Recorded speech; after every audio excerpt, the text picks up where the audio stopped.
I'm coming back around because you're going to show me this pomegranate. So this is our pomegranate. This is a wonderful pomegranate. This is the wonderful, okay.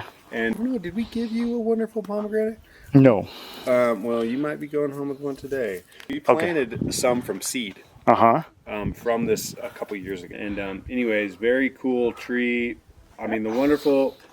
There's a reason why they use these for everything. They're delicious. They're just an all-around good thing, and it's kind of a bush type tree. Yeah, very you think a tree that's got to live in the desert, it's not going to be that great big tree. It's going to be a bush, and it's going to protect, grow, like you said, where there's going to be shade and water. And absolutely, and it does kind of create that fountain shape. Right. This one we actually moved a couple feet because it was in the grass, and with all the water hitting it, it was like rotting the trunk. Oh, really? So I had to actually dig it up and move it, and it survived the move. They're desert plants. They don't want, you think water, but they don't want that much water. Yeah, getting direct water onto trees and plants most of the time is not good. You typically want it to be in the dirt or on the soil. And then this, we kind of have our thyme and rosemary under here. Okay. I don't know if you can see all that. Yeah.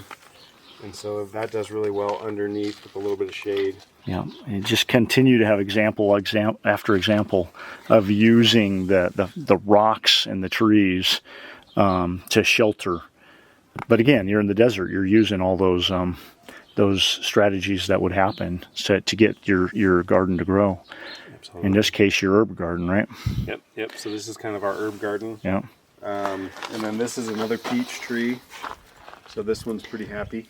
Yeah, this is the one you said, what, 2 or 3 years ago, you had a peach that was the size of a softball on it? We had one peach. And it was huge. And we probably could have culled this one a little bit more this year, but it's all good. We're pretty happy with it. Yeah, so that's pretty cool. And then this is kind of our wash. When the water flows, it'll flow through here. Oh yeah, you don't think about it, right? You get the monsoons here. Oh, yeah. So even in your garden, you kind of created a wash. Yep, so it flows right here.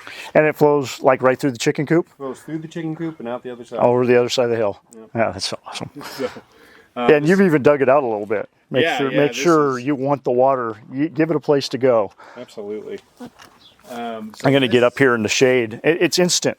It's instant in here that it's 5 degrees cooler. It's so nice right here. And this isn't even canopied over except for just a cherry tree. Yeah, eventually this whole area we're assuming is going to be a big canopy. Yeah, because that's where we're at a point now where I'm not sure. Typically, I'll top it as tall as I can reach. That way you can harvest them. But now it's getting to that point where it's like, well, do we let it go or not? Yeah, we let it get a little bigger or not. Yep. And but this is a cool tree. This is a Rainier. Oh, Rainier, those are good. Oh, this produced a ton this year too. We got probably 2 gallons worth. I just looked down here. I'm catching your entire desert mountainside that you built too. That's your south face, isn't it? Yes. Yep. That's south facing. So in the wintertime, you still get sun. The sun still clears that.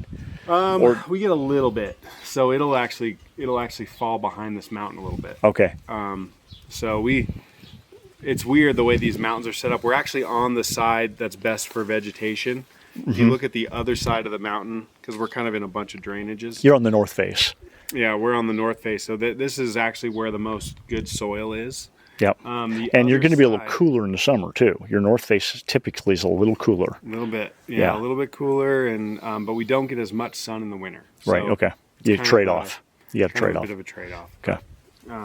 It is what it is, and we're grateful. Yeah, we actually got really lucky. Thankful you got a beautiful place here. And even though it is pretty windy here sometimes, we're actually, the way we're cut into the mountain, a majority of the wind goes around us. It goes around the mountain, if you will, because a lot of the wind comes from the south here.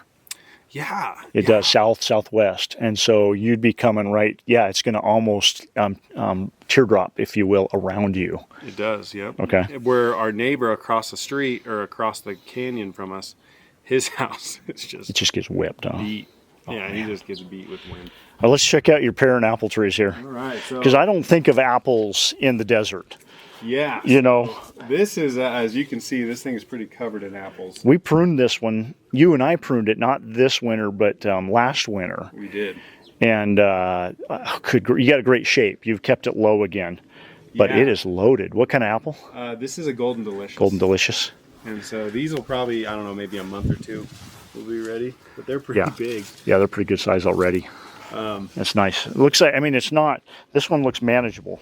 Like you probably got, might I throw a number out there, 50 apples on it? Yeah, probably. But 50 apples is a lot of apples to eat, but it's also not enough on this tree that the apples are small. The apples are big. Yeah, they're big. Yeah. Yeah, this is a beautiful tree. It is, especially like when it's flowered. It is. Oh, it's beautiful. It's got the pink blossoms on this one. It does, yeah. Like a pink white. Yeah, pink white. Yeah. Yeah, they're really, really beautiful. I got to laugh a little bit. You got the desert here. But in the desert you got an apple tree, not a desert fruit. But then right under it, you got your prickly pear. That's right.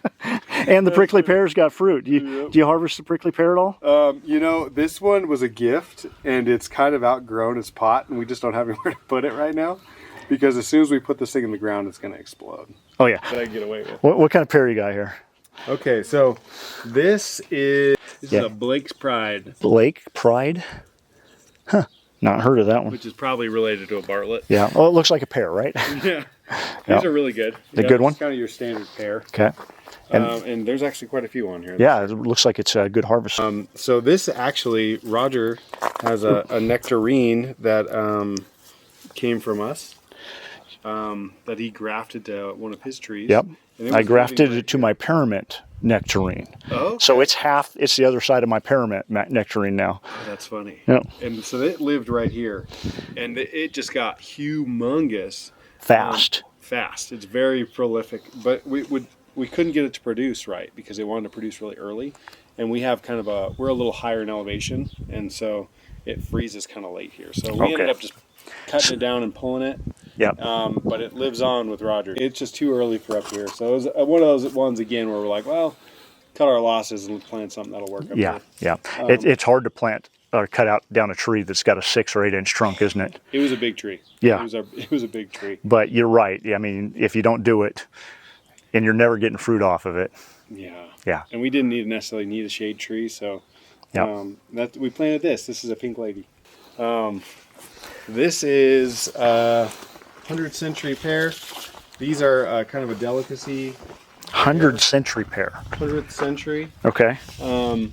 They end up being like perfect little circle round. Oh, not like a pear shape. It's not a pear. Okay. Shape. They're really crispy and sweet. Oh, see, that's I love pears. They're sweet, but I prefer crispy. Yeah, these are a very delicious pear.